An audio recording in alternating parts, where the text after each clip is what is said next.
Hi, my name is Tresor Ruresha. I'm a student of Cape Kigali.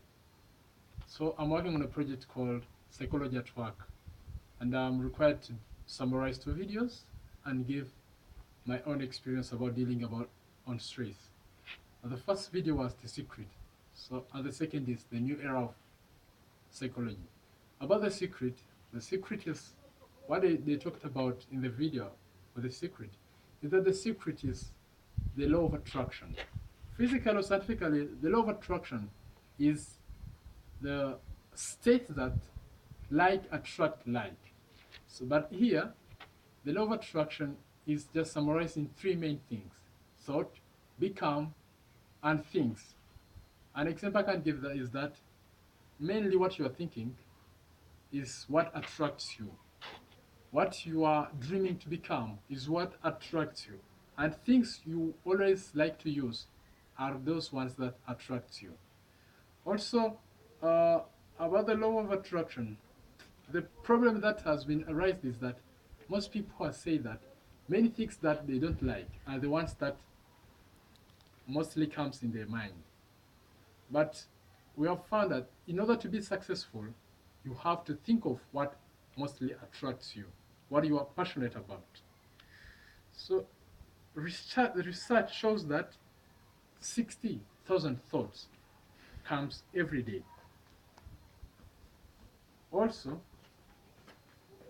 the law of attraction is always in operation. It can't stop working because as long as you can stop thinking, it implies directly that the law of attraction is always in operation. Also, they have talked about one thing that when you are feeling bad, you have to put on some music which can help you to get out from that mood. Also, they say that you can just talk with a baby that you like, and this can take you off of that mood. That's all about the secret video that I watched. For the second one about the new era of psychology, there was someone who was talking is called Martin Seligman. He's a psychologist.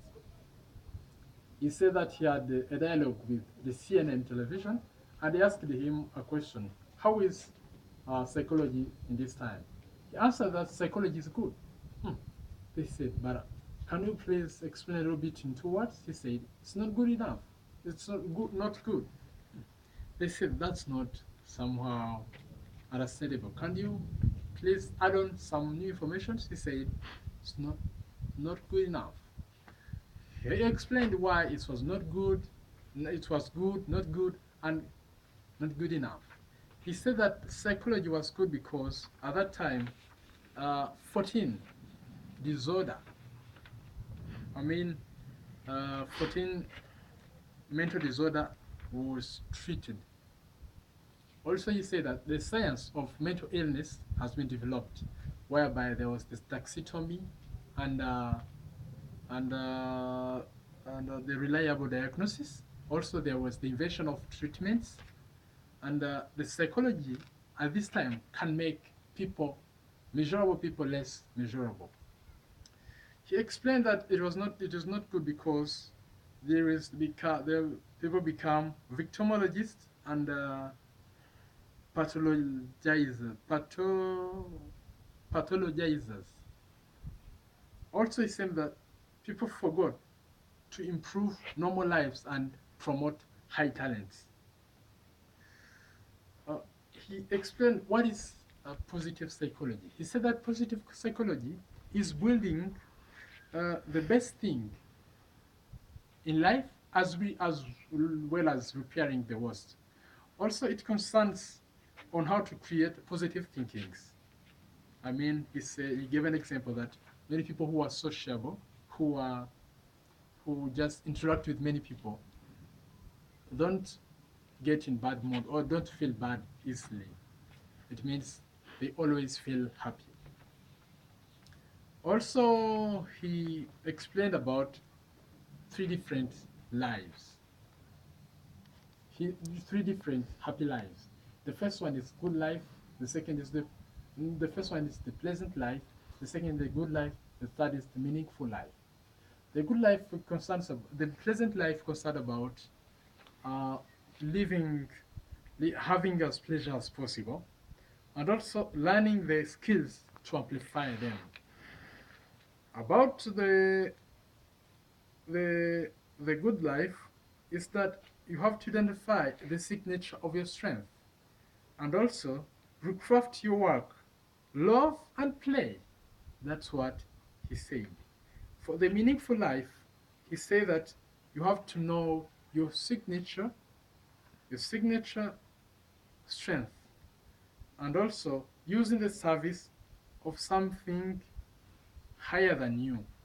Also have to have the positive institutions. He ended up giving the formula about life, full life. He said that full life equal to pleasure, engagement, and meaning. He said that good life is less than 0.01. Meaning or meaning is less than 0.01 or 2. But the pleasure is equal to marginal. About scientific claims, I found that the second video offers it can be trusted than the first video. It's because in the second video, this one of Martin Seligman, he just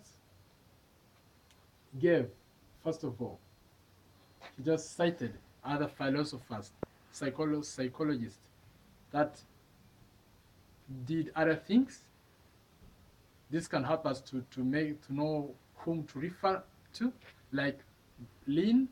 Also, he just used formulas like this one of full life equal to PA plus good life plus meaningful plus meaning. That shows that when something is proven scientifically with formulas, it means that you can go into formulas and see if they matches correctly. But for the first one about a secret, they only say the research shows that 60,000 thoughts comes every day in our mind. But they didn't show which research. Where can we refer on in finding that information? Also, they said uh, the law of attraction is always in operation. Everything they were said, always, always, every time. Scientifically, to say always, it is something hard because it is hard to prove that something is always, always true, as you are talking about. Talking about my experience, I've experienced two types of stress in my work.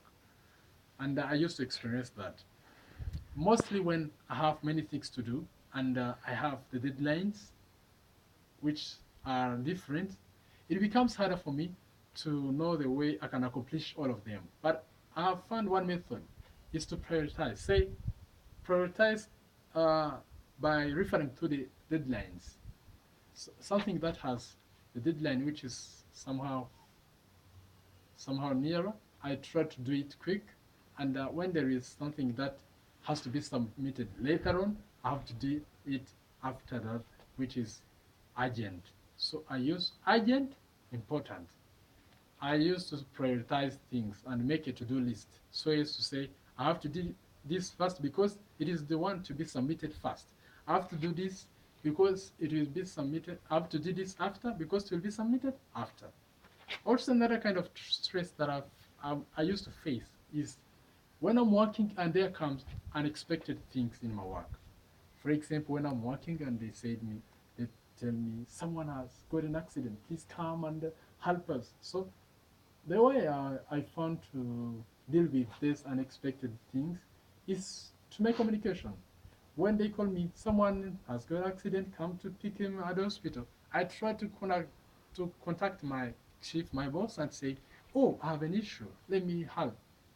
In order to prevent something that may come when, for example, the boss may come and say, why didn't you do this? Why didn't you communicate?